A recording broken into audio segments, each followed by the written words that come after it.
E aí, beleza? Quem fala aqui é o Renan e você está no canal Broken Imp Games para o nosso Broken Review de Final Fantasy VII Remake Intergrade, que chega ao Xbox no dia 22 de janeiro, né? Esse vídeo ele tá saindo dia 21 aqui no meu canal, porque eu também faço parte do Omegascópio, sou um dos fundadores, escrevo e faço vídeo lá. E o que acontece é que a gente recebeu aqui da Square Enix para análise, então eu também estou soltando uma análise lá no canal do Mega e um texto escrito. E já deixando aqui claro, um grande agradecimento à Square Enix por ter mandado a chave lá pro Mega e acabar, consequentemente, me dando essa margem de trazer para o meu canal também pessoal aqui. Então, já queria deixar aqui para vocês um aviso de que não teremos spoiler na história e eu vou acabar abordando um tanto quanto de forma superficial a história para falar um pouco mais do que eu achei do jogo chegando ao console da Microsoft. Então, beleza. Já chegando com a parte da narrativa, para a gente tirar isso da frente logo, eu acho que muita gente já conhece. A gente vai controlar inicialmente o personagem Cloud, que é bastante conhecido, e Final Fantasy VII eu acho que acaba sendo referência para muitos jogadores, né? Então a gente vai controlar o Cloud nessa história toda, que é um soldier mercenário, e ele vai ajudar o grupo Avalanche, que é considerado no universo ali um grupo ecoterrorista que busca combater a mega corporação Shinra. Então ali a gente vai ter esses embates e logo no começo a gente já vai ter o Cloud, o Barrett e a Jessie e outros integrantes ali da Avalanche indo explodir um reator de Mako. O Mako, para quem não sabe, é basicamente uma força vital do planeta da qual a Shinra extrai a sua energia. E o grupo Avalanche acredita que essa exploração de Mako está vinculada a diversas doenças e malefícios que estão acontecendo ali no universo de Final Fantasy VII. Isso porque, só falando brevemente sobre o universo, ele é dividido basicamente em camadas, né?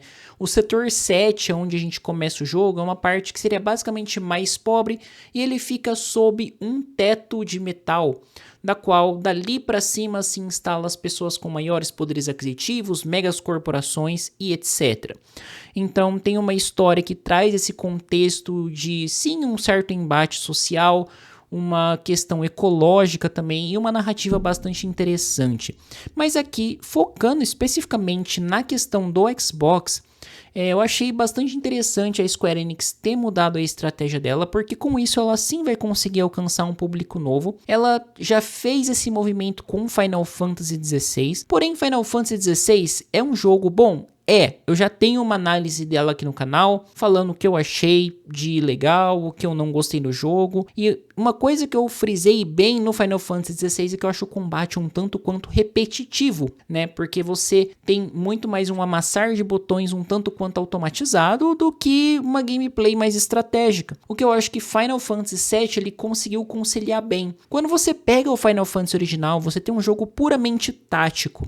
Bastante interessante, mas puramente tático, tal qual a época em que foi lançado. Então ele conversava bem com aquela época. Se ele viesse no remake da mesma forma, eu acho que ele não seria tão bem recebido assim. Então, quando a gente tem essa releitura do Final Fantasy VII, a gente tem um jogo mais dinâmico, que sim vai ter o amassar de botões, que você vai ter ali 1 ou 2 botões de ataque, esquiva, bloqueio e etc. Só que você ainda vai ter o core do Final Fantasy VII original, que é uma parte mais estratégica, porque você ainda vai poder utilizar habilidades e golpes especiais, limites e invocações baseado na questão do turno. Não um turno direto, mas um turno dinâmico, em que você tá na partida ali no meio da luta, e você vai conseguir fazer o que, por exemplo? Você vai apertar o A, no caso do Xbox, vai abrir o menuzinho e vai escolher qual opção você vai querer com a tela em slowdown.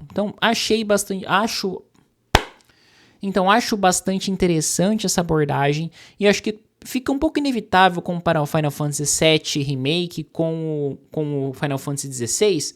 Então, acredito que o Final Fantasy VII ele me ganha mais nesse aspecto, né? Não só pela sua narrativa ser marcante, também tem um aspecto de nostalgia para mim, mas também porque o seu combate ele é extremamente divertido e carrega certas mecânicas que para mim o tornam mais agradáveis. Agora, um ponto que eu acho interessante da gente falar de novidade que o jogo tá trazendo, no caso aqui para a plataforma Xbox, é que ele tá trazendo um modo de jogo mais facilitado. A gente já tinha modos só história que diminui a vida do inimigo, que aumenta ataque, etc. Só que aqui a gente tem um outro nível que automatiza um pouco mais. E eu não acho ruim do jogo trazer isso, justamente porque com isso, o jogo ele acaba se tornando mais acessível. E acessibilidade hoje nos videogames é uma coisa essencial, porque você vai ter pessoas que podem apresentar certas limitações, e você trazendo isso, você pode fazer com que essas pessoas tenham acesso ao seu jogo. Então, se você não tem limitação e quer jogar um modo história, quer jogar um normal, beleza, mas esse modo mais fácil acaba sendo focado para um quesito mais acessibilidade, o que eu acho muito interessante e necessário para os títulos que estão sendo lançados hoje em dia. Esse modo, se não me falha a memória, também vai chegar ao PlayStation 5 como uma atualização. Agora, um ponto que eu acho bastante importante a gente falar é da questão visual também, porque eu joguei no meu Xbox Series S e olha, o visual do jogo tá muito bonito, tá muito caprichado. Eu também tive a oportunidade de jogar no PlayStation 4 e PlayStation 5, e quando a gente fala do PS4 para o PS5, a gente já viu uma diferença gráfica significativa, como por exemplo a questão de texturas,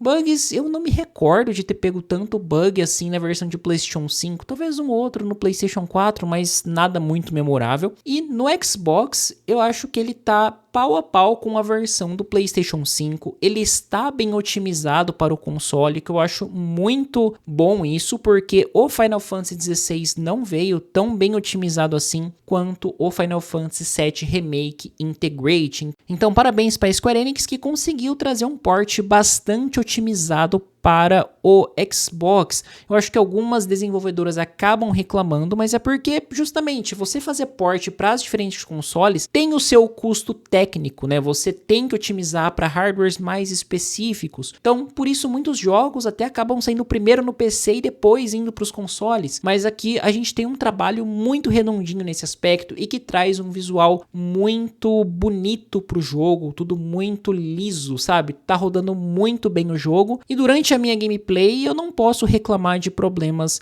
referentes a bugs e coisas do gênero. E o último adendo que eu quero fazer aqui é que é muito bom ver essa versão agora no Xbox, porque ela já chega com a DLC da Yuffie também, trazendo todo o conteúdo já lançado para Final Fantasy VII Remake. Mas bom, gente, é isso aí, vou ficando por aqui. Essa Working Review ela foi bastante sucinta, porque minha intenção é realmente falar um pouco mais da versão do Xbox, o que eu achei, quais foram as minhas impressões, dado que Final Fantasy VII é um jogo que eu acredito que para quem já tem o PlayStation já deve ter jogado, e para quem tem o PC também. Então agora ele tá chegando no dia 22 para o Xbox Series e para Nintendo Switch.